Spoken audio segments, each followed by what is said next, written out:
Olá pessoal, meu nome é Cláudia, eu sou formada em psicologia e nesse vídeo eu vou estar falando sobre a segunda tópica de Freud. Eu já postei o vídeo falando sobre a primeira tópica e aqui eu vou estar fazendo um pequeno resuminho antes da gente estar explicando a segunda tópica. No vídeo anterior, né, a gente vai estar falando, né, que Freud ele formulou a primeira tópica, que é a teoria topográfica, na qual estão o consciente, o pré-consciente e o inconsciente.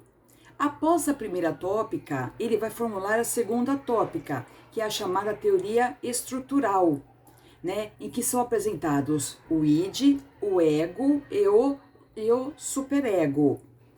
É a chamada, pessoal, modelo estrutural, tendo em vista que a palavra significa um conjunto de elementos que possuem funções específicas. No entanto, eles interagem, eles se influenciam mutuamente. Então, o id, ego e superego, embora com funções específicas, eles vão interagir entre si. Pessoal, essa concepção estruturalista, ela é encontrada em Ego e o Id, de 1923, que consiste em uma divisão da mente em três instâncias psíquicas, como já citado, né? O Id, o Ego e o Superego. A segunda tópica é o segundo modelo de Freud, o segundo modelo de mente, né, que Freud elaborou.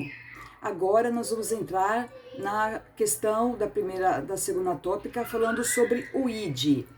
No id, nós temos em vista o princípio do prazer, e que serve para o atendimento das necessidades fisiológicas, pessoal, que trabalha para satisfazer os instintos básicos, e isso é encontrado no id.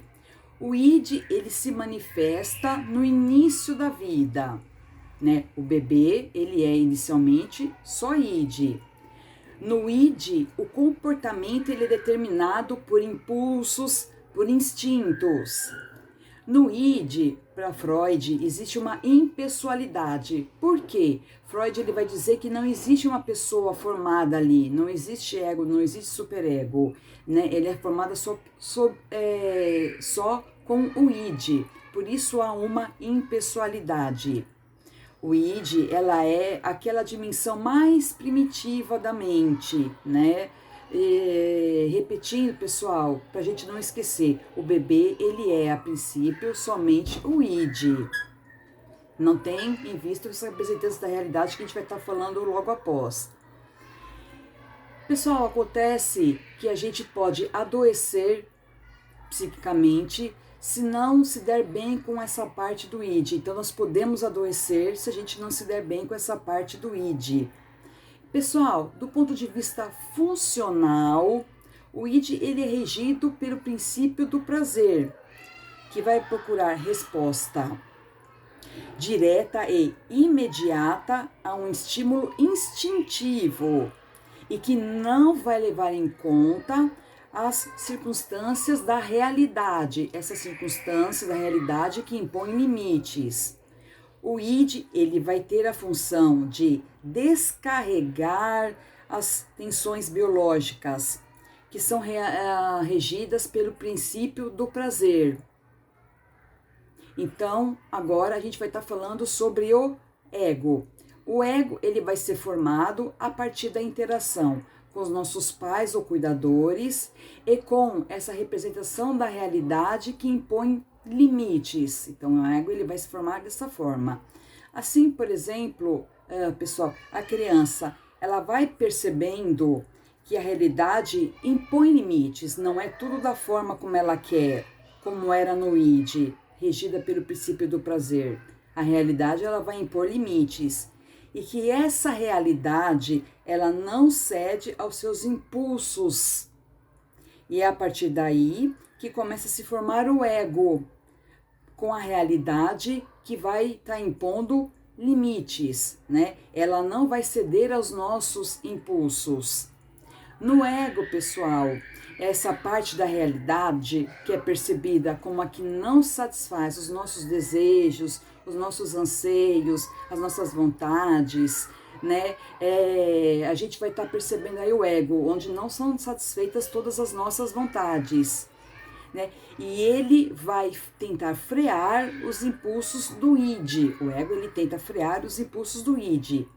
Lacan também vai estar falando sobre a formação do ego, explicando que este vai sendo constituído, né, esse vai sendo formado, constituído, em função das interações que a gente estabelece com outras pessoas, que no início da vida, essas interações ocorrerão com os nossos pais ou cuidadores. O ego, ele é o representante da realidade. Vai mostrar para o id que as nossas vontades não serão satisfeitas na hora que a gente bem entender. Então ele vai mostrar, olha, você está com vontade, mas ela não vai ser satisfeita na hora que você bem quer, na hora que você bem entende. O ego, pessoal, ela é uma unidade que precisa ser desenvolvida. Ela não está presente no início da vida. No início da vida está só presente, como já falado, o id. No início da vida está presente só o id, e o bebê, ele é basicamente no início só o id. O desenvolvimento do ego vai ocorrer através do afastamento do narcisismo primário, procurando recuperar a perfeição sob a forma de um ideal do ego, o seu modelo ideal.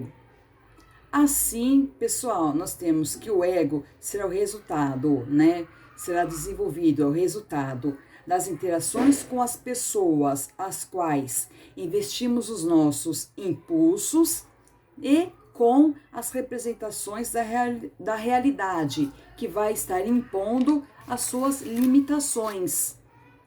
Agora, pessoal, nós vamos estar falando sobre a última instância, que é o superego. O superego, ele é uma parte do ego, é uma parte de identificação com os pais. Há uma identificação com esses pais ou cuidadores, com a percepção do representante da realidade.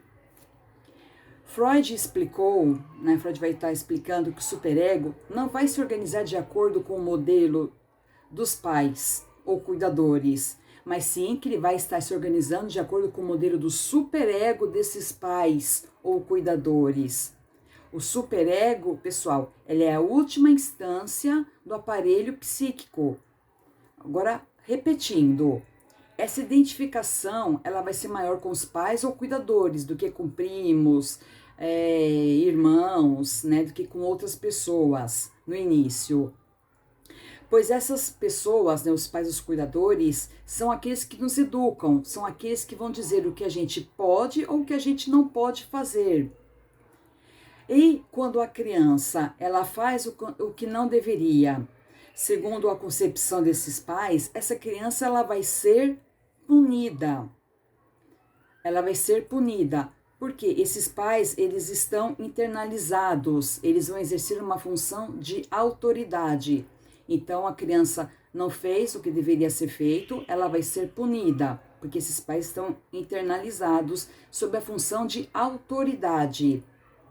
E quando a criança faz o que não poderia fazer, segundo a concepção desses pais, porque vai variar de família para família, né? Ela vai experimentar, né, a experiência de perder o amor deles. Essa experiência, pessoal, ela é muito dolorida para a criança. Ela é muito dolorida. Assim, pessoal, quando ocorre essa internalização, o ego vai se sentir como subserviente, ele deve servir, né, a esse traço de identificação com os nossos pais ou cuidadores. O superego, agora no senso comum, é aquilo tudo como tido como a consciência moral, é aquilo a que o ego deve se submeter. Agora, o exemplo, pessoal, quando essa criança não faz o que deveria fazer, segundo Freud, vai existir o sentimento de culpa. Acontece, pessoal, que esse sentimento de culpa, ele continua nos acompanhando, né? É porque dificilmente, segundo Freud, essa consciência vai estar livre das culpas, né? das desaprovações. Então, a consciência dificilmente ela vai se livrar da culpa. Esse, pessoal, foi o segundo e último vídeo sobre a segunda tópica formulada por Freud. Eu agradeço vocês terem assistido. Se gostaram, dê um like, se inscreva no canal para ajudar a gente a crescer. E eu agradeço bastante. Um grande abraço e um beijo. Tchau!